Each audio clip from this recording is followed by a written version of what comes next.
You'll need a STELR Flik card. It's a plastic card with 2 holes punched in it, a paper clip, some plastic tape, some scissors, 1 rubber band, but I've got a few extra ones because you could try different sizes. And if you don't have a STELR Flik card, you can use an old store loyalty card, but you will need to punch the holes in it yourself.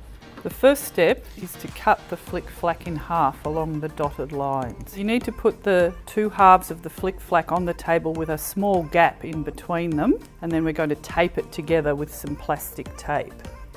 The next step is to poke the rubber band through the holes, going through that side and then also through this side, just like that.